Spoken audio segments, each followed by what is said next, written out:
यहाँ क्वेश्चन में है, एक व्यक्ति ने 2470 में 26 किलोग्राम चावल खरीदे। इसमें से उसने 110 रुपये प्रति किलोग्राम की दर से 10 किलोग्राम चावल बेच दिए।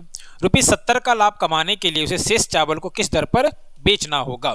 तो 2470 में चावल को खरीदा जा रहा है और इस पर प्रॉफिट हमको कितने चाहिए? इसमें हमको 70 रुपये इसका प्रॉफिट चाहिए।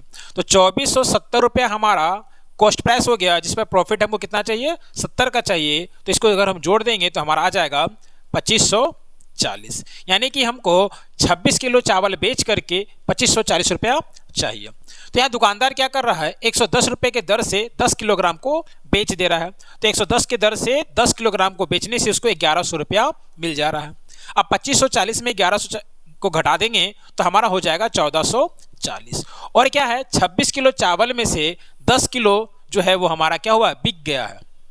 अब हमारे पास कितना बच गया है? 16 केजी। और 16 केजी को बेच करके 1440 रुपये चाहिए, यानी कि 1 केजी का दाम हमको पता करना है। तो 1440 को 16 से अगर हम भागा देंगे तो हमारा आंसर हो जाएगा 90 रुपये पर केजी, जो हमारा ऑप्शन नंबर ए में है।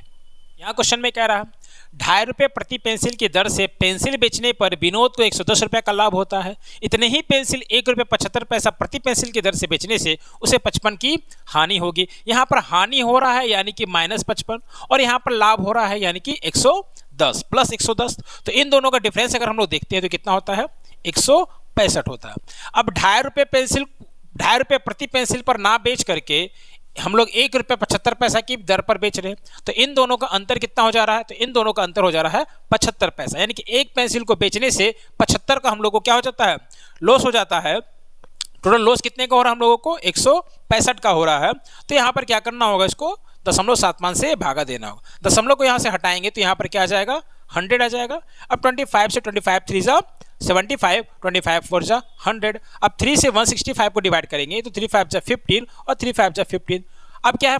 55 और 4 को इंटू करने से हमारा क्या आ जाएगा? 220 आ जाएगा। ये हो गया हमारा पेंसिलों की संख्या। एक व्यक्ति ने एक घोड़ा तथा एक गाड़ी 20,000 में खरीदी। उसने घोड़े को 20% लाभ पर तथा गाड़ी को 10% हानि पर बेच दिया।